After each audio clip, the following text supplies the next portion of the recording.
briller avec éclat est une réalité. Ne resplendiront que ceux-là qui auront compris qu'il faut s'élever.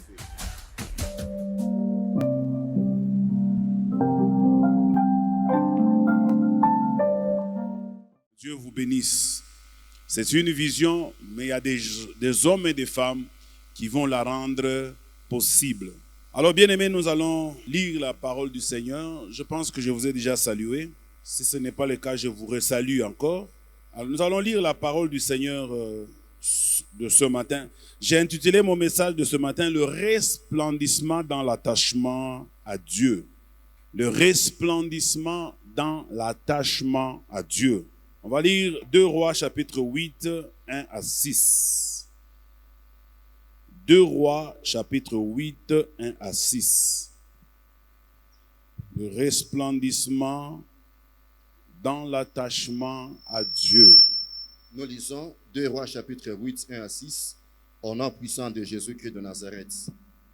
Élisée dit à la femme dont il avait fait revivre le fils, « Lève-toi, va-t'en, toi et ta maison, et séjourne où tu pourras, car l'Éternel appelle la famine, et même elle vient sur le pays pour cette année. » La femme se leva, et elle fit selon la parole de l'homme de Dieu.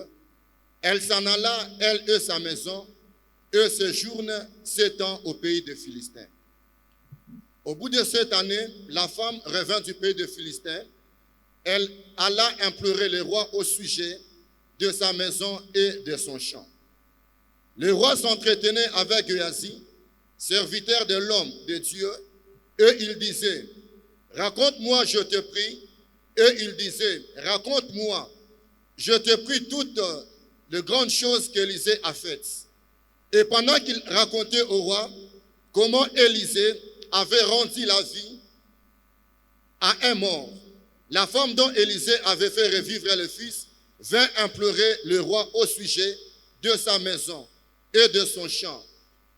Géasi dit au roi, « Mon Seigneur, voici la femme et voici son fils qu'Élisée avait fait revivre. » Le roi interrogea la femme et elle lui fit le récit. Puis le roi lui donna un eunuque auquel il dit, « Fais restituer tout ce qui appartient à cette femme, avec tous les revenus du champ, depuis le jour où elle a quitté le pays jusqu'à maintenant. » Nous acclamons la parole du Seigneur. Merci beaucoup. Je réponds encore mon thème, c'est le resplendissement dans l'attachement à Dieu. Bien-aimés dans le Seigneur, l'histoire que nous venons de lire est connue de quelques-uns, mais ceux qui ne la connaissent pas, permettez que je revienne sur cette histoire. En fait, un jour, Élisée est allé voir une femme. Il avait une histoire avec cette femme-là. Il avait un attachement avec cette femme-là. Élisée est allé la voir pour lui dire, de la part du Seigneur, il m'a révélé qu'il y aura 7 années de famine. Alors prends toutes tes dispositions, va le plus loin possible de ce pays. Et choisis toi-même de quel côté tu veux aller. Et cette femme a choisi d'aller chez les Philistins. La Bible nous dit, pendant qu'elle est partie, elle a laissé sa maison. Elle a laissé aussi son champ. Mais quand elle revient 7 ans après, elle se rend compte qu'elle a perdu son champ, elle a aussi perdu sa maison. Elle devient triste. Elle s'organise pour aller rencontrer le roi afin de réclamer ses biens. Pendant qu'elle allait chez le roi, je ne sais pas appeler ça une coïncidence parce que moi, je dis toujours, devant Dieu, les hasards n'existent pas. C'était à ce moment-là même que le roi s'entretenait avec Géasi. Géasi, qui était le collaborateur le plus proche d'Élisée. Alors le roi était en train de s'enquérir pour savoir quelle était la vie de cet homme Élisée, qu'est-ce qu'Élisée a fait. Comme toi, tu es l'homme le plus proche de lui, parle-moi un peu de lui.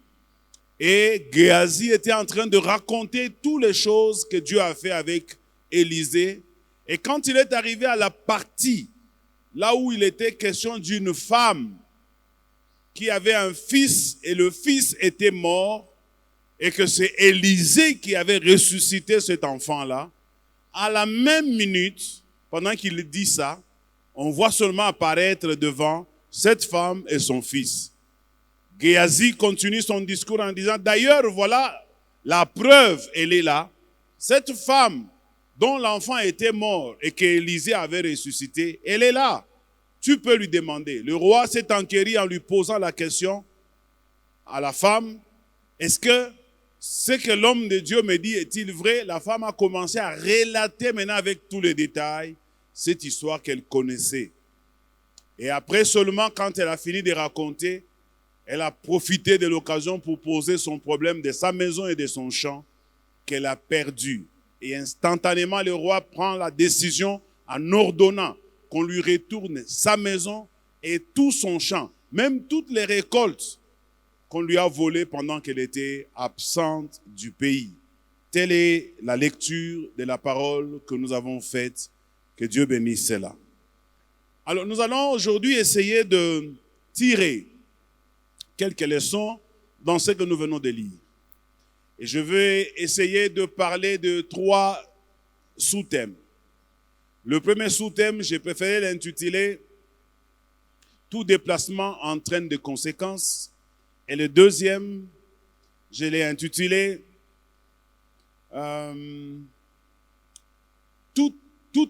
toute œuvre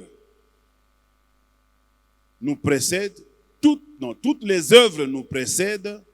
Et le troisième, je l'ai intitulé un bienfait n'est jamais perdu. Bien-aimés dans le Seigneur, cette histoire que nous venons de lire est une histoire réelle. Ce n'est pas une histoire montée, c'est une histoire vraie. Cette femme, c'est celle qui, voyant l'homme de Dieu, avait décidé de l'approcher. Cette femme, elle voyait Élisée passer tous les matins chez lui et revenir le soir. C'est cette femme qui avait proposé à son mari si elle pouvait construire une chambre dans laquelle l'homme de Dieu, au lieu qu'il soit en train de passer, mais qu'il vienne quand même s'abriter là-bas. Et elle n'avait aucune pensée lorsqu'elle invitait l'homme de Dieu dans sa maison. Elle l'invitait tout simplement parce que du fait que c'était un homme de Dieu, elle s'était dit, mais puisque je peux rendre aisé son séjour, puisque je peux rendre aisé le travail qu'il fait, alors elle a résolu d'arranger cela pour l'homme de Dieu. L'homme de Dieu a commencé à vivre dans sa maison chaque fois qu'il était de passage, au lieu de se demander où il va passer nuit. Le soir, quand il revenait de la montagne ou de là où Dieu l'envoyait, passant par cette maison, il avait l'habitude de s'arrêter là-bas. Et cette femme-là, un jour, étant donné qu'elle avait très bien entretenu Élisée, Élisée fut envoyé Géasi pour aller demander à cette femme si elle avait un besoin. Si Élisée pouvait aller parler pour elle au roi, cette femme répondra en disant « Je n'ai aucun problème, aucun du tout. D'ailleurs, je vis au milieu de mon peuple. » C'est-à-dire qu'elle se sentait dans sa patrie, dans sa province, dans sa ville natale. Elle dit « Je n'ai pas besoin d'une aide de quiconque parce que je suis ici chez moi. » Maintenant, Élisée se dit, mais je ne peux pas quand même bénéficier de toute cette attention de cette femme sans que moi-même, je ne puisse pas aussi être une bénédiction pour elle. Bien-aimés dans le Seigneur, dans la vie, tout ce que nous donnons, nous le recevons d'une manière ou d'une autre. Tout ce que nous donnons, nous le recevons d'une manière ou d'une autre. Tellement que la femme a bien entretenu Élisée, Élisée a commencé à demander à Géasi, alors, comme elle ne veut pas nous dire son besoin, je crois vous avoir déjà dit ça. Parce que quand moi je réfléchis sur la vie de cette femme, je me dis, vous savez, il y a des situations dans lesquelles vous demeurez longtemps. Ça peut être une maladie, ça peut être une situation socio-économique, ça peut être un chômage, ça peut être une maladie, j'ai déjà dit ça. Ça peut être toute autre situation que vous connaissez. Moi-même, j'ai connu ça. Je vous ai déjà raconté ça un jour. Nous trouvons parfois normal certaines situations, tout simplement parce que ces situations ont beaucoup perduré dans notre vie. Et nous commençons à nous y habituer et nous trouvons ça normal. Moi, j'avais un problème, ma femme connaît ça très bien. Et ça avait fait plus de 8-9 ans. Elle est infirmière, elle a porté tous les médicaments qu'elle pouvait m'apporter pour que je guérisse. Je ne guérissais toujours pas. À chaque fois que j'allais aux petits besoins, à la fin, j'avais toujours du sang. Je ne comprenais pas. Et tous les médicaments que j'avais pris, aucun médicament ne m'avait soulagé. Au bout de 5 ans, j'ai commencé à considérer cela comme étant normal. Qu'est-ce que je peux encore faire? Parce qu'on a fait tout ce qu'on pouvait et rien n'a changé. Et c'est le cas de quelques personnes parmi nous, du fait que leur problème a longtemps duré, ils commencent à trouver ça normal. Je voudrais dire à quelqu'un, cette situation-là, même si ça a longtemps duré, même si ça a commencé à faire partie de ta vie, ce n'est toujours pas normal. Ne prends pas normal une situation parce que ça a longtemps duré, parce que tu as tout fait, tu as vu des médecins, tu as vu des hommes de Dieu, ça n'a pas changé. Même si c'est le cas, ce n'est toujours pas normal. Il faut que tu prennes conscience de cela pour que ça change. Quelqu'un donne un bon amen. Et de ce cas-là, moi j'étais parti à Colosie parce que dans mon parcours spirituel, lorsque j'ai quitté Viens de voir, après je crois 5 mois, je suis allé à Colosie. J'ai passé aussi un bon moment à Colosie où Dieu m'a appris encore beaucoup de choses avant de revenir encore à Viens de voir. Mais c'est pendant la période où j'étais à Colosie que je vous ai déjà raconté ça. Un jour, on était dans une prière. Dans cette prière-là, le modérateur a dit, nous allons prier pour les malades. Et on a commencé à prier pour les malades. Moi aussi, j'ai prié pour les malades. Avec tout mon engagement, je priais pour les malades. Jusqu'à ce que j'ai senti une voix qui m'a dit, pourquoi tu ne pries pas pour toi? Et moi j'ai dit à cette voix-là, pourquoi prierais-je pour moi? Et la voix me dit, et ton coulement de sang là, n'est-ce pas une maladie? C'est comme si on venait de me réveiller, comme si on venait d'enlever un voile sur moi. Je me dis, mais au fait c'est vrai? Pourquoi je ne peux pas prier pour ça? Parce que tellement que je l'avais déjà fait avant, je commençais à penser que ça était devenu inutile de déranger les gens. Je crois que c'était peut-être ça aussi le cas de cette femme. Peut-être qu'il y a eu des hommes de Dieu de tout genre qui sont passés par là, qui lui ont imposé les mains, de grands, de petits. Elle a dormi dans des retraites et sa situation ne changeait toujours pas. Elle a fini par considérer comme si normal lorsqu'on lui demande si elle a un problème. Elle dit, j'en ai connu d'autres que toi à qui j'ai soumis mon problème. Ils ne l'ont jamais trouvé solution et ce n'est pas toi qui viendras résoudre mon problème. Je crois que c'est comme ça qu'elle a réfléchi et elle n'a pas voulu dire à Élisée quel était son problème. Moi, quand j'étais à Colosie, ce jour-là, c'était ma délivrance. Aussitôt que j'ai entendu la voix de Dieu, aussitôt, j'ai commencé à prier pour moi. Vous savez, c'est comme ça que je vous dis toujours, hein, les jours se suivent, mais les jours ne se ressemblent pas. Tu peux, chaque fois tu viens dimanche à l'église, chaque fois tu viens mercredi, chaque fois tu viens vendredi, ne t'habitue pas. Parce que ce sont des jours qui se suivent, ces jours-là ne se ressemblent pas. Ces jours-là dans la prière, c'était comme pour moi un jour ordinaire. Un jour parmi tant d'autres où je vais à l'église. Quelque chose pouvait arriver pour que je n'aille pas à l'église ce jour-là. C'est comme ça que j'ai dit aux gens, faites très attention. Ne vous absentez pas à l'église si vous n'avez pas une vraie raison. Si ça dépend de vous, je ne le dis pas pour que vous puissiez venir remplir les chaises. Je vous dis par mon expérience personnelle. Si ce jour-là, je n'étais pas parti à l'église ou que le diable avait créé un obstacle quelconque, je serais encore malade. Et je ne sais pas comment Dieu allait me guérir. Et ce jour-là, aussitôt que je commençais à prier pour moi, je n'ai même pas fait 2 minutes. Dieu m'est témoin si je mens. Pendant que je parle, il entend ma prédication. Je n'ai même pas fait 2 minutes. Il y a des prières pour lesquelles tu as prié des années. Des prières pour lesquelles tu as prié, tu commences même à te fatiguer. Mais il arrivera un jour, dans 1 minute, dans 2 minutes, Dieu peut résoudre ces problèmes-là, ça t'étonnera toi-même. Quelqu'un me donne un bon amen. Aussitôt que je priais, aussitôt je sentis un besoin d'aller à la toilette comme ce n'est pas possible. Mais le modérateur, qu'est-ce qu'il avait dit? On ferme les portes, personne ne sort. Et moi, comme j'avais un petit besoin, je ne pouvais pas gérer ça. Je me suis dirigé vers la portail pour qu'on me libère parce que je devais aller à la toilette. Le monsieur qui était à la porte, il me dit, on a dit personne ne sort. J'ai dit, moi je ne suis pas personne. Moi je dois sortir parce que j'ai un besoin sérieux. Et le monsieur a compris, il m'a laissé partir. Dès que j'arrive là-bas, c'était la première fois après 8 ans où j'ai fait les petits besoins sans voir le coulement de sang. Je reviens dans la salle. Je suis tremblant. Je me demande, est-ce que je suis guéri ou je ne suis pas guéri?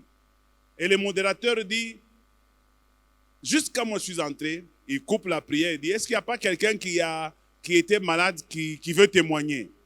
Je ne me retrouve pas comment je suis monté à la chaire. C'était peut-être en tremblant, mais je me suis retrouvé à la chaire. Et ce jour-là, je vous dis, mon témoignage, c'était le témoignage du jour. Tout le monde a acclamé, tout le monde a poussé des cris de joie. Ouf! Je suis descendu, je suis allé à la maison. Là, c'est juste une parenthèse que je vais ouvrir pour enseigner à quelqu'un. Dès que j'arrive à la maison, là où j'habitais chez mon oncle, comme le besoin doit toujours venir, le besoin vient. Je commence à avoir peur. Je me dis, j'ai déjà témoigné. Les gens ont déjà acclamé. Maintenant, cette histoire, si ce n'était pas réellement parti, qu'est-ce que je veux dire? Je suis allé par force de nature et quand j'arrive là-bas, j'ai revu le sang. Et lorsque j'ai revu le sang, je rentre triste dans ma chambre, en train de me condamner, de me culpabiliser pourquoi j'étais pressé d'aller témoigner.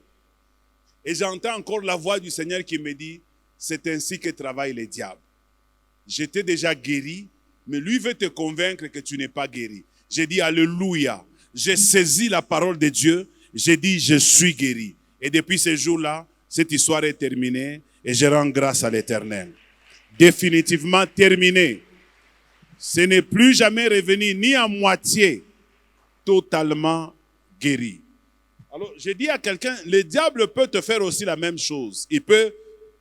Dieu t'a guéri, Dieu t'a béni, mais à un moment donné, il te fait douter cette bénédiction. Ne doute pas. Crois ce que Dieu a dit, crois ce que Dieu a fait. Alors cette femme, elle se trouve chez le roi, et là, elle a un problème pour lequel elle est allée voir l'homme de Dieu. Je reviens d'abord à ce que j'étais en train de dire. Géasi découvre que dans cette maison, il n'y avait pas d'enfant. Et Géasi va dire à Élisée, ici dans cette maison, je n'ai entendu aucun petit bruit d'enfant. Élisée dit, ok, nous l'avons eu. Amène-la-moi. Il amène cette femme, elle se tient à la porte. Élisée lui dit, l'année prochaine, à la même époque, dans cette maison, il y aura un enfant. Elle est là, elle regarde Élisée.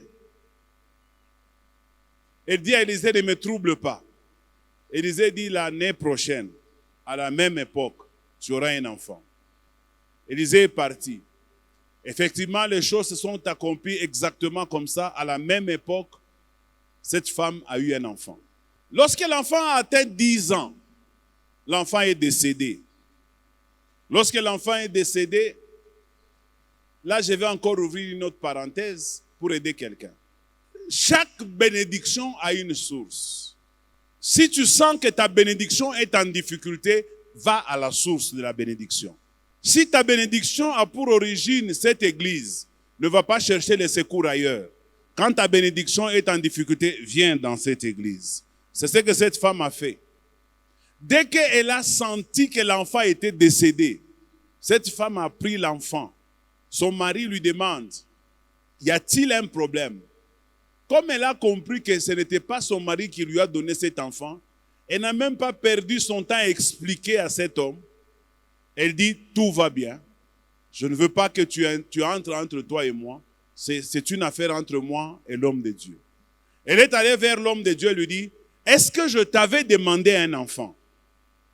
Pourquoi tu m'as donné une bénédiction et puis je dois pleurer aujourd'hui parce que mon fils est mort? Élisée va prendre cet enfant, il va s'allonger dessus. Vous connaissez l'histoire et l'enfant va écumer et puis l'enfant aura la vie. Ta bénédiction a une source. Ne te détache pas de ta bénédiction. Cette église est ta source. Si tu as un problème, reviens dans cette église. Ce n'est pas un prophète qui va résoudre un problème qui a pour source Bread of Life. Si Dieu t'a donné un mariage à Bread of Life, ne va pas chercher la solution ailleurs quand ça se complique. Reviens ici. Tout homme a sa source. La source est la seule chose qui peut redonner la vie à ta bénédiction. Quelqu'un me donne un bon amen? Alors, je reviens maintenant à mon premier point. Je l'ai intitulé « Tout déplacement a des conséquences ». Vous savez, cette femme, lorsqu'elle s'est déplacée, c'est un déplacement voulu par l'homme de Dieu. C'est Élisée qui lui a demandé de se déplacer. Mais en se déplaçant quand même, elle a perdu sa maison, elle a perdu son champ. Mais il y a des gens, eux, ce n'est même pas l'homme de Dieu qui leur demande de se déplacer. Je vais ouvrir une autre parenthèse. Bien-aimés, écoutez-moi bien. Arrêtez avec l'esprit de vagabondage. Parce que chaque fois que vous n'êtes pas chez vous à l'église, chaque fois que vous vous déplacez, vous allez dans une autre église parce qu'on vous a invité. Vous ne savez pas ce que vous perdez. Sincèrement, vous ne savez pas ce que vous perdez. Moi, je ne vous ai jamais, pas une seule fois demandé, quand nous avons des actions, d'inviter les gens des églises. Jamais. Je n'ai jamais dit ça. Quand nous avons des actions, je vous demande toujours d'inviter les païens. Parce que j'ai compris dans la vie, si vous invitez quelqu'un qui a déjà son église, il viendra, il bénéficiera de tout ce que vous allez lui offrir. Mais à la fin, il rentrera dans son église. Mais si vous invitez quelqu'un qui n'a pas d'église, vous l'amenez à l'église, celui-là, Dieu peut le convaincre, Dieu peut le gagner et on peut le fidéliser. Quelqu'un me donne un bon amen. Alors vous aussi, si on vous invite pour aller dans une autre église, réfléchissez. Qu'est-ce que vous allez trouver là-bas que nous n'avons pas ici? Un enfant, lorsqu'il est dans sa maison, dans la maison de son père, même si son papa n'a pas beaucoup d'argent, l'enfant doit toujours rester l'enfant de son père. L'enfant ne va pas adopter un parent parce que dans sa maison, on ne mange pas suffisamment. Un enfant qui se comporte comme ça, il fait la honte à ses parents. Un enfant qui va manger chez le voisin, c'est un enfant qui fait honte à ses parents. Nous, on nous tabassait quand on était des petits, lorsqu'on mangeait chez le voisin. Je ne sais pas vous comment vous avez grandi. Hein? Un enfant d'une maison ne mange pas chez le voisin. Et moi, je ne mange pas chez les voisins. Moi, j'ai appris à manger chez moi, j'ai appris à manger dans cette église. Quelqu'un me donne un bon amen. D'ailleurs, je me déplace beaucoup dans beaucoup d'églises. Je peux vous garantir qu'à Bread of Life, en ce qui concerne l'ambiance spirituelle, non, il n'y a pas deux églises ici à Lubumbashi comme Bread. Je peux vous dire, quand je me retrouve en dehors de Bread, je ne sens pas les choses de Dieu. Mais quand je suis ici, ici il y a l'onction, ici il y a la chose de Dieu. Peut-être vous me direz, je suis habitué à cette église. Mais Je ne sais pas. Je ne sais pas. Que Dieu te fasse grâce. Ne sois pas un vagabond. Quelqu'un me donne un bon amen. Il y a d'autres déplacements en dehors de se déplacer d'église en église. Il y a d'autres déplacements qui sont des grandes distractions. Par exemple, quelqu'un, il trouve satisfaction d'aller dans une affaire ou d'aller dans un pays, dans un voyage, sans que ce voyage-là ne vienne pas de Dieu. Ne vous déplacez pas si vous n'avez pas vraiment la conviction que ça vient de Dieu. Malgré que l'homme de Dieu a dit à la femme là de se déplacer, malgré que c'était l'homme de Dieu, Élisée, c'est lui qui avait donné son fils, mais elle a perdu son champ, elle a perdu sa maison. Et que dire maintenant si ce n'est pas l'homme de Dieu qui t'a dit? Qu'est-ce que tu peux perdre? Ayez l'habitude de consulter les hommes de Dieu avant de faire quelque chose. Je n'aime pas les gens qui viennent nous voir avec un projet déjà conçu et ils vous demandent de prier pour ça. Parfois, nous sommes très embarrassés. Tu as des choses à lui dire, tu as des reproches à lui faire ou des remarques, mais tu ne le fais pas parce que tu sens que la chose est déjà conçue. Et si tu essaies d'interférer, tu vas blesser la personne. Alors à ce moment-là, on te regarde seulement. C'est comme quelqu'un qui était venu me voir parce qu'il a trouvé une fiancée. Et quand il arrive ici à l'église, il me voit. Et dès qu'il me parle de sa fiancée, moi j'étais en train de prier pour cette femme-là. Parce qu'elle était dans la sorcellerie. Mais comme lui, il aime. Et il me dit, nous sommes déjà ensemble, ça fait 6 mois. Bon, vous voulez que moi je fasse quoi? Par sagesse. Si je lui dis que ta fiancée là est sorcière, je connais la puissance de l'amour. Quand quelqu'un aime sa femme ou sa fiancée, et vous lui dites des choses comme ça, il va aller la voir. Il dit, non, je ne comprends pas notre pasteur. J'ai été le voir pour lui annoncer notre relation. Écoute ce qu'il m'a dit. Il m'a dit que toi, tu es sorcière. J'ai créé un problème et je ne saurais pas résoudre ce problème parce que la sorcellerie, on ne l'approuve pas. J'ai déjà vu une fois une fille venir me voir au bureau en me disant, papa, est-ce que nous on a bouloge? Bon, mimi na yasa eko na abo. Bon, quand même oui, on est prouvé. Mais tu as prouvé bouloge. Bouloge a prouvé. Tu n'as eu qu'à tout, tu n'es pas parler. Mais tu n'as pas qu'à mon délivrer. Et j'étais en train de délivrer cette femme-là. Lui, il tient à cette femme. Bon, mimi ta fangé. Mina est ancien. Vous avez regardé notre frère ici, en tant que foi. Les anciens disent, bon, papa, tout a fangé. Mais ça mimi n'a pas comment aborder. On a pris la solution, tout le monde et tout, à distance. Tunaanza kumwombea à distance kwa neema ya Mungu, Mungu amtoshe mkile kintu. Banaulizaka avant kufanya mambo. Unauliza papa, mimi nizo beba. Hapana tu kubeba, tapatikana. Quelqu'un me donne un bon amen. Je ferme cette parenthèse. Faute de temps, je vais attaquer directement mon deuxième point. J'ai intitulé mon deuxième point, toutes nos œuvres nous précèdent. Je reviens dans le texte maintenant. Cette femme, quand nous lisons cette partie de la Bible, la personne la plus importante dans cette histoire, ce n'est pas Élisée, ce n'est pas Géasi, ce n'est pas le roi, c'est cette femme.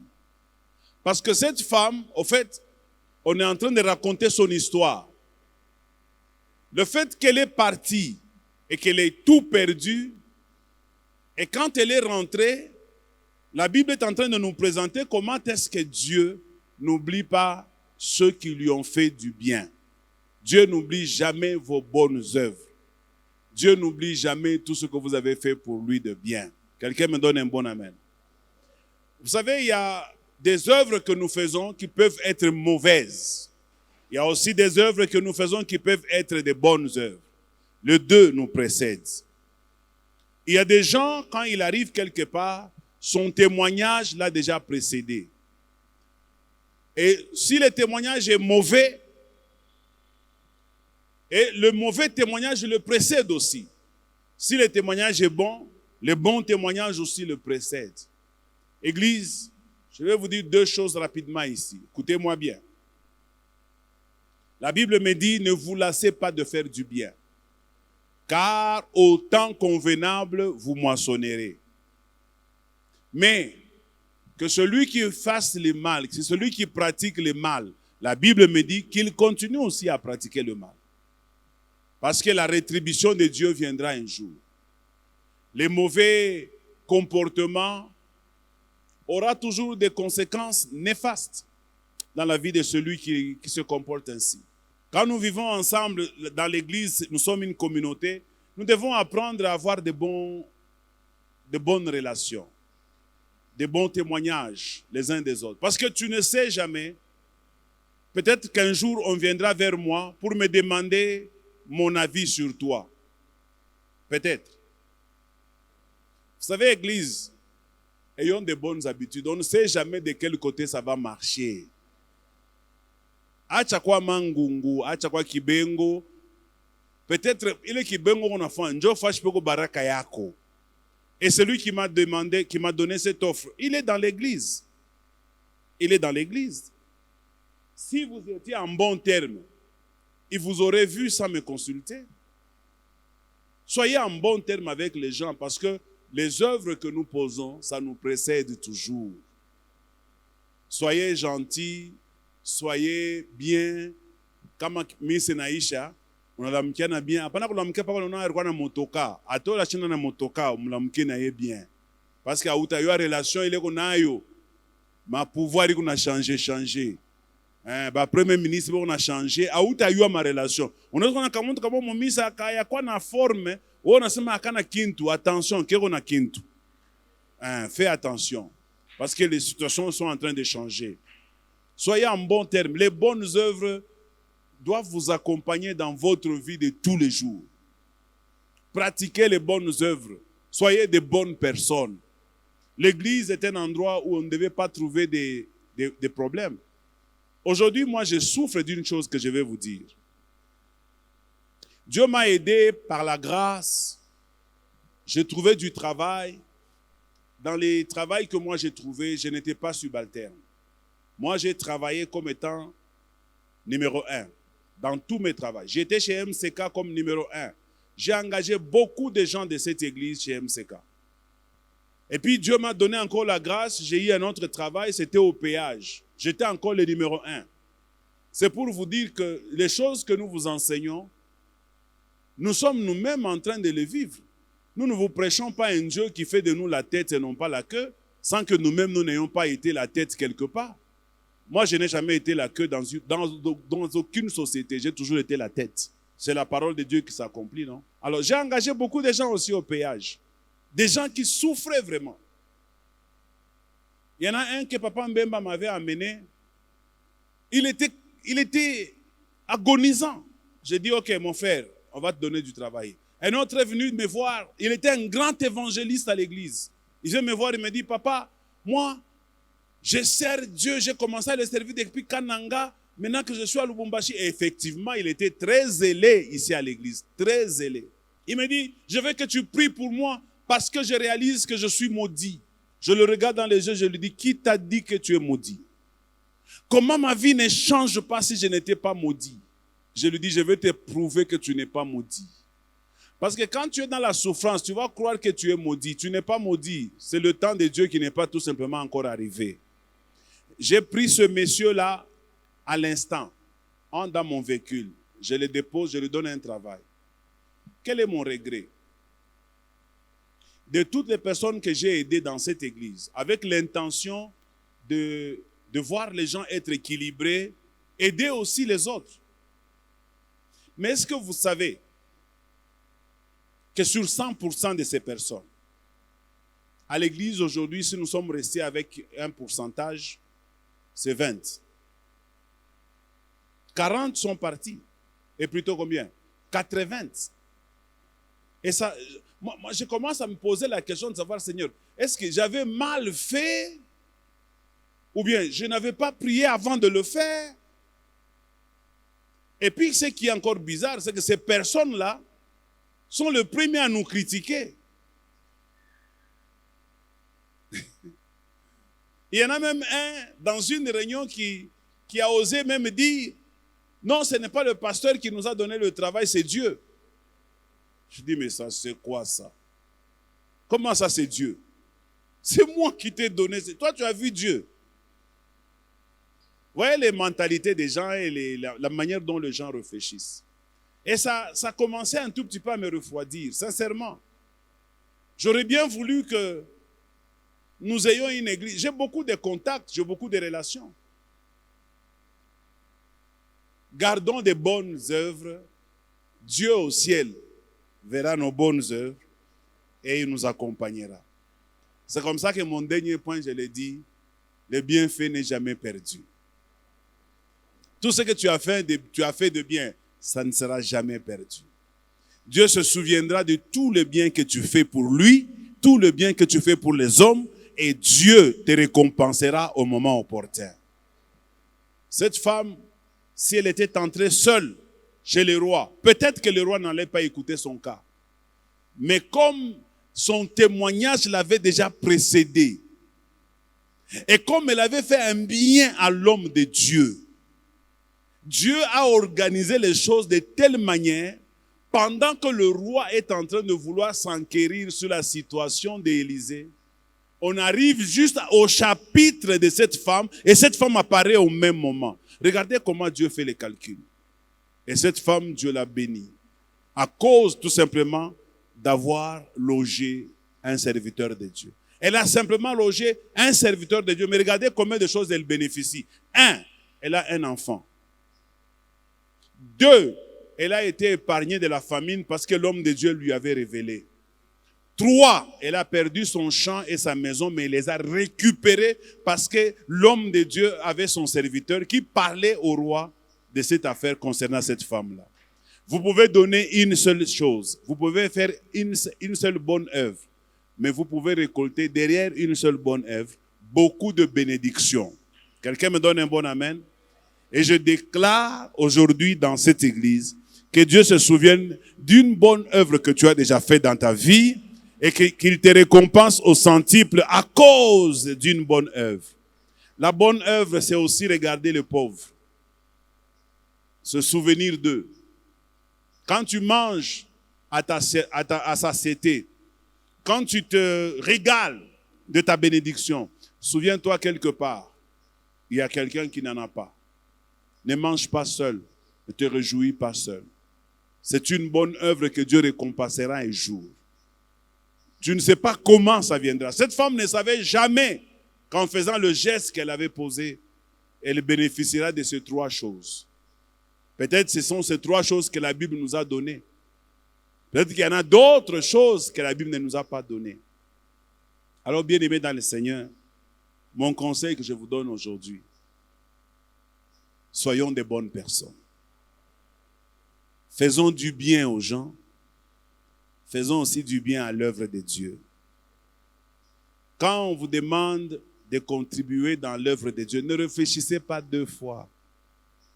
Faites-le, c'est un honneur que Dieu vous juge digne de participer à cette œuvre. C'est un honneur. Cela n'est pas donné à tout le monde. J'aime bien un papa de l'église. Et ce papa-là me dit toujours, papa, dans ma famille, personne, en tout cas à ma connaissance, personne n'a fait l'œuvre de Dieu. Personne n'a contribué même avec l'argent dans l'œuvre de Dieu. Et lui, quand il a un peu d'argent, il donne avec joie parce qu'il estime que dans sa famille, personne n'a jamais fait ce que lui, il fait aujourd'hui. Je lève ma main comme serviteur de Dieu. Que de là où il est, que de là où tu es aussi, toi qui as déjà fait quelque chose dans cette église, que Dieu se souvienne de toi et il se souvienne de toi au centuple. Que ta bénédiction ne soit pas 1, mais que ta bénédiction soit plusieurs. Je vais terminer en vous disant, bien-aimés dans le Seigneur, nous pouvons resplendir. Mais le vrai resplendissement, c'est lorsque nous restons attachés à Dieu. Même quand moi, un homme, je peux vous aider, mon souci, c'est que vous restez attachés à Dieu. Même quand Dieu vous bénit, son souci à lui, c'est que vous restez attaché à Dieu. Tout ce que vous voulez aujourd'hui se trouve dans l'attachement à Dieu. Vous ne trouverez ça nulle part que dans l'attachement à Dieu. L'attachement à Dieu, c'est physiquement, c'est financièrement, c'est spirituellement, c'est à tous les niveaux de votre vie. Vous devez rester attaché à Dieu. On va nous lire un dernier passage. C'est dans Job chapitre 22, le verset 21. Et on va terminer par là.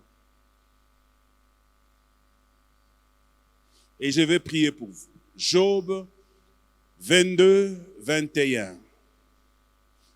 Attache-toi donc à Dieu. Attache-toi donc à Dieu. Et tu auras la paix.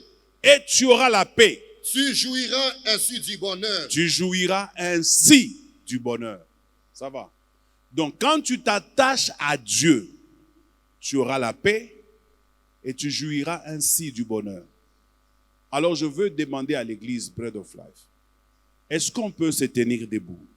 Nous voulons faire une prière pour notre attachement à Dieu. Notre attachement à Dieu. Vous savez ce que Dieu m'a révélé par la suite de temps? Dieu m'a révélé ceci.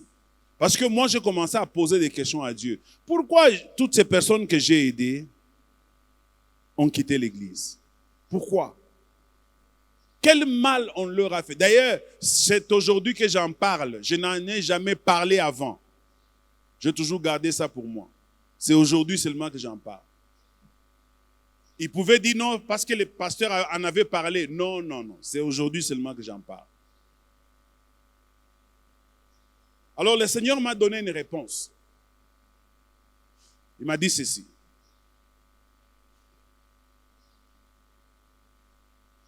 Il y a des gens que moi je travaille. Mais si moi je n'ai pas encore trouvé opportun de leur donner, vous ne leur donnez pas. Dieu m'a dit ça exactement. Voilà que vous avez anticipé mon travail et vous les avez perdus. Ça m'a fait très mal. Retenez ceci. Tout ce que Dieu peut faire pour nous, ou qu'un homme peut faire pour nous dans cette église, c'est pour renforcer ton attachement à Dieu. Pas à lui, mais à Dieu. Tout ce que tu peux bénéficier de Dieu dans ta vie, que ce soit pour ton attachement à Dieu. Tu achètes une voiture, attache-toi à Dieu. Tu as trouvé un enfant, attache-toi à Dieu. Il y a d'autres personnes, rien que la voiture, le détache même de l'église. Le pasteur Loukoussa disait, il y a des gens, ils n'étaient rien, on priait pour eux, ils sont devenus ministres. Quand on commence à les appeler au téléphone, avec gentillesse pour leur demander pourquoi on ne les voit plus, ils nous disent, non papa, nous sommes avec vous en esprit. Mais pourquoi vous ne venez plus à l'église? Il dit, non papa, vous voyez, le rang que nous occupons maintenant ne nous permet pas. Ah bon, le pasteur Loukoussa dit, le rang maintenant, mais avant, le rang il était où? Soyons reconnaissants.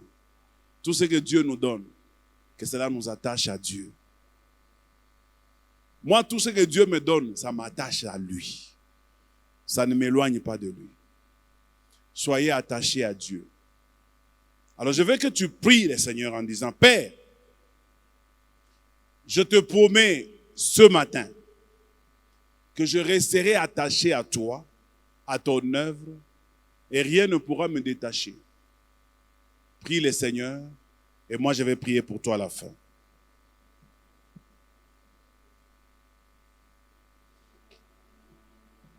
Père, je te promets de m'attacher à toi toute ma vie. Je ne quitterai jamais ta présence.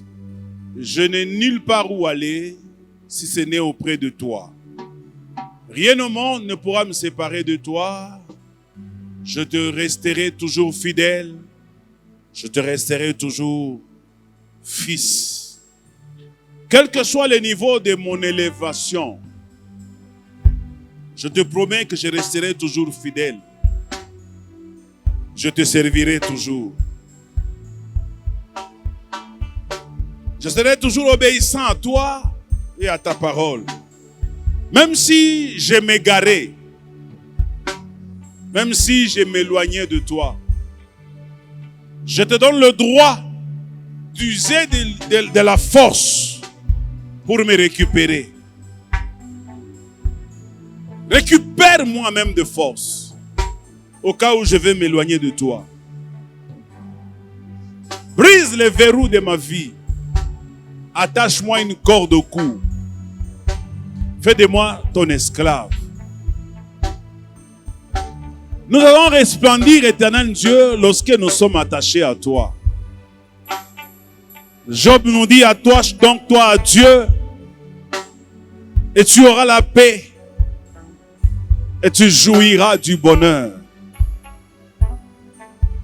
Père Adonai El Shaddai, je vais m'attacher à toi davantage. Je vais me coller à toi. Même si tu me repousses comme Ruth, je m'attacherai toujours à Naomi. Tu es mon Naomi, Seigneur. Parce que c'est derrière toi que ma vie a un sens. C'est auprès de toi que ma vie prend une orientation. Je te rends grâce, éternel Dieu, dans le nom de Jésus-Christ. Alors tu lèves tes deux mains, je vais prier le Seigneur. Yahweh Shammah, Yahweh Adonai, nous sommes arrivés à la fin de ce culte. Je te prie de bénir ce culte. Bénis les frères, bénis les sœurs, bénis tous ceux qui sont venus pour t'adorer, pour écouter ta parole, pour recevoir de toi puissance, pour recevoir de toi révélation, pour recevoir de toi profondeur. Je bénis ton Église, éternel Dieu. Je crois que tu les aimes et je veux que tu le bénisses. Nous avons parlé de l'attachement. Cet attachement, éternel Dieu des armées, qui fera en sorte que nous puissions resplendir. Nous ne voulons pas que Dieu, tu commences à hésiter de nous bénir. Ne doute pas de nous bénir. Ne doute pas de nous faire du bien. Fais-nous confiance et attache-nous à toi définitivement. De telle sorte que nous ne puissions pas nous éloigner de toi. Que le bonheur ne nous sépare pas de toi. Paul dit, qu'est-ce qui nous séparera de l'amour de Christ? Nous disons aussi, éternel Dieu, que rien ne puisse nous séparer de ton amour. Et que dans toutes ces choses, nous soyons plus que vainqueurs. Que l'amour de Dieu, la grâce de notre Seigneur Jésus, la communion du Saint-Esprit soit votre partage. Soyez bénis en ce dimanche et allons dans la paix du Seigneur. Que Dieu nous bénisse. Jésus.